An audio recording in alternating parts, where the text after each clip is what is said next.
Bonjour, aujourd'hui nous allons parler des métropoles. Alors tout d'abord, définissons ce qu'est une métropole. Donc une métropole, c'est une ville où s'exercent différents rapports entre différentes activités.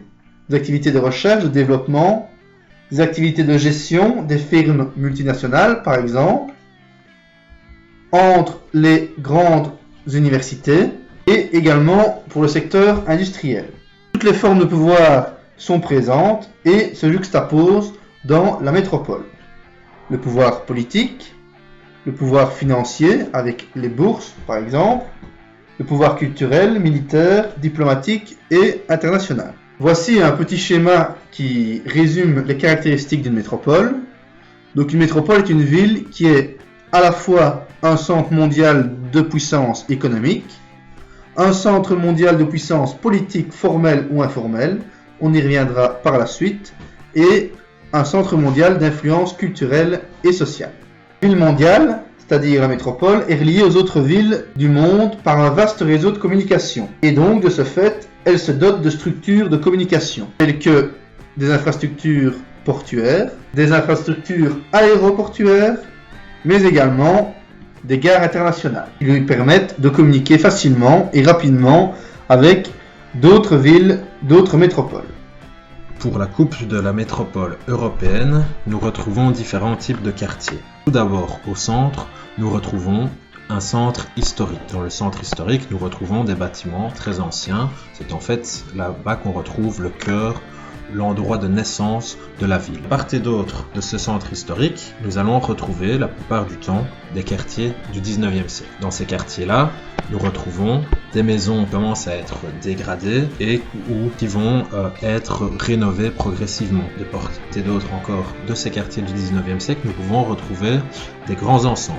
Dans ces grands ensembles, nous allons retrouver des HLM, des buildings, des immeubles à appartements. On peut retrouver aussi dans ces mêmes zones-là un petit CBD, un centre des affaires donc, qui peut se retrouver aussi à côté du quartier du 19e siècle. Encore plus à l'extérieur, on va retrouver à ce moment-là des maisons 4 façades, on va retrouver en fait des banlieues pavillonnaires. On peut donc replacer sur notre coupe de la métropole des banlieues pavillonnaires. Donc les CBD ici, ce n'est pas toujours replacé au même endroit, mais nous retrouvons bien souvent le CBD, donc on va pouvoir le retirer et nous avons ici la coupe de notre métropole européenne type. Pour la métropole nord-américaine, nous retrouvons au centre de la ville un CBD, centre des affaires. Contrairement aux villes européennes où on retrouve un centre historique, nous avons donc un centre des affaires où la fonction administrative est très présente et où on retrouve de nombreux gratte-ciel buildings. De part et d'autre de ce centre des affaires, nous allons retrouver des quartiers du 19e siècle, avec ici des bâtiments donc plus anciens et bien souvent dans un état plus dégradé. De part et d'autre de ces quartiers du 19e siècle, on retrouve des banlieues pavillonnaires, où on retrouve un habitat avec des villas 4 façades, bien souvent un jardin pour accompagner. Si on s'éloigne encore un petit peu plus du centre, nous allons retrouver des nouveaux centres périphériques. On peut retrouver des gratte-ciel, des buildings, souvent plus bas que sur le centre des affaires, mais en tout cas on retrouve à nouveau quelques bâtiments plus administratifs. Et en s'éloignant encore un petit peu, nous allons pouvoir retrouver des banlieues pavillonnaires qui vont s'étaler bien souvent sur de longues distances. Et nous arrivons à notre coupe de la métropole nord-américaine. Parlons maintenant des métropoles du Sud. Les métropoles du Sud ne possèdent pas un modèle ou une coupe synthèse comme les métropoles nord-américaines ou européennes. Toutefois, nous pouvons retrouver différentes caractéristiques qui sont communes aux différentes métropoles du Sud. Donc les métropoles du Sud possèdent la plupart un centre historique, comme ici à Cusco au Pérou. C'est le corps géographique de la ville. Donc ça peut être le centre colonial d'Amérique latine. En Afrique du Nord, il s'agit de la Médina, donc c'est-à-dire la ville traditionnelle qui date du Moyen-Âge. Et en Asie, c'est aussi un quartier qui est d'origine coloniale ou proche du palais impérial, à Pékin par exemple. Nous retrouvons également dans la plupart des métropoles du Sud des bidonvilles, appelés favelas en Amérique du Sud. Ici, celui de Rio de Janeiro. Les bidonvilles, les favelas, sont des quartiers pauvres qui sont situées dans des zones dangereuses de la ville.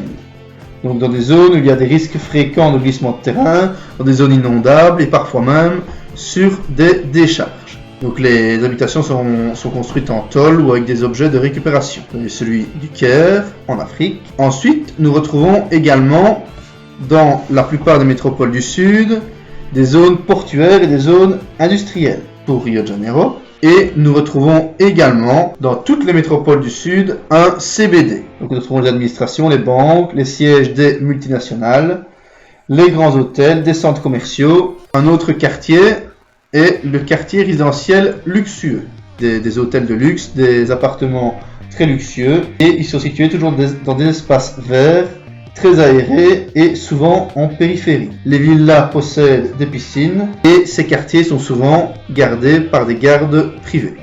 La métropole du Sud a d'autres caractéristiques. On peut y remarquer que les équipements urbains sont, dans la plupart de ces métropoles, insuffisants, ce qui engendre des déplacements difficiles, donc des embouteillages, comme illustré ici. Il y a aussi de gros problèmes pour l'évacuation des déchets, donc les conditions d'hygiène sont mauvaises. Et l'économie informelle est très présente. Donc l'économie informelle, c'est toutes les petites activités non structurées, donc par opposition à l'économie moderne ou officielle. Donc les personnes qui travaillent dans l'économie informelle ne sont pas reconnues par l'État. Par exemple, des serreurs de chaussures. Voilà, c'est tout pour aujourd'hui. Donc vous venez de voir les 3 différents types de métropoles.